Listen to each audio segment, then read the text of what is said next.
So I think that picks up all the various points that were raised by members before the dinner adjournment. Mr. Chair. I call Jenny Salesa. I'd like to thank the Honourable Minister for his leadership on this bill. The security and safety of Aotearoa New Zealand, and indeed all of our people, is crucial, and this is a very important bill. In my brief contribution, I would like to discuss Part 2, Clause 11, which is about the objectives of intelligence and security agencies as they contribute in this legislation.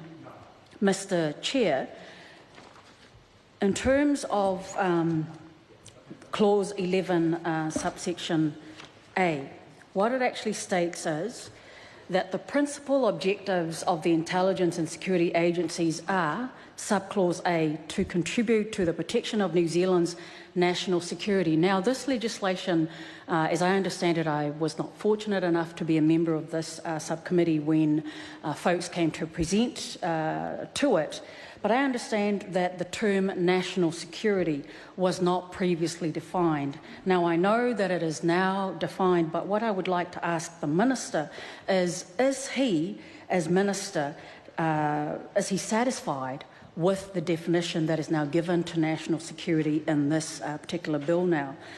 Also, when we go to Clause 11, subsection C, it says that one of the principal objectives of this legislation is for the economic well-being of New Zealand.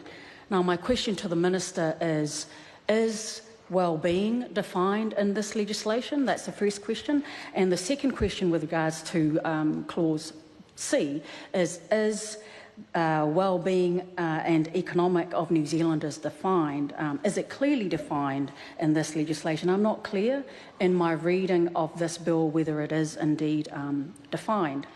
The other question I would like to pose to the Minister, and this was covered by the Law Society and it was agreed to by the Inspector General of Intelligence and Security, which was the fact that the term principal is still included in Clause 11.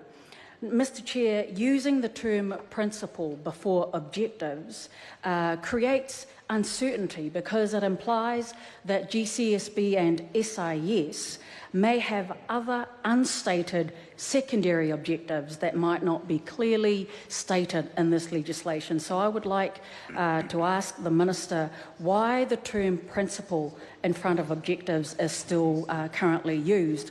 Clause 11 is indeed a very important clause because it establishes the boundaries within which the government, GCSB and SIS, may exercise their functions and powers that is given to them under this bill.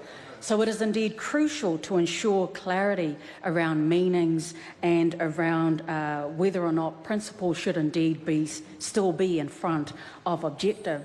I would like now to move to Clause 13 through to 15. In these clauses, it talks about public authority. Clauses 13, subsection 2A, Clause 14, subsection 1A, and Clause 15, subsection 1A, 1 provides that the functions of GCSB and SIS will include the provision of assistance to any public authority, whether in New Zealand or overseas. So my question to the Minister, and this is, again, an issue that both the Inspector General of Intelligence and Security and New Zealand Law Society agree on, is that public authority should be defined. It is not clear that there is actually a definition for public authority in this legislation. It should be a term defined because we should ensure transparency of the legislation as well as the ability of agencies to be able to assist and advise as under this bill, that it should be clarified and defined. Mr. Chair, I would like now to move to Clause 16, and I'd like to thank the Minister because some of the questions I was going to ask about Clause 16 he has already answered in his previous contribution. Thank you very much, Mr. Chair. Dr. Kennedy Graham.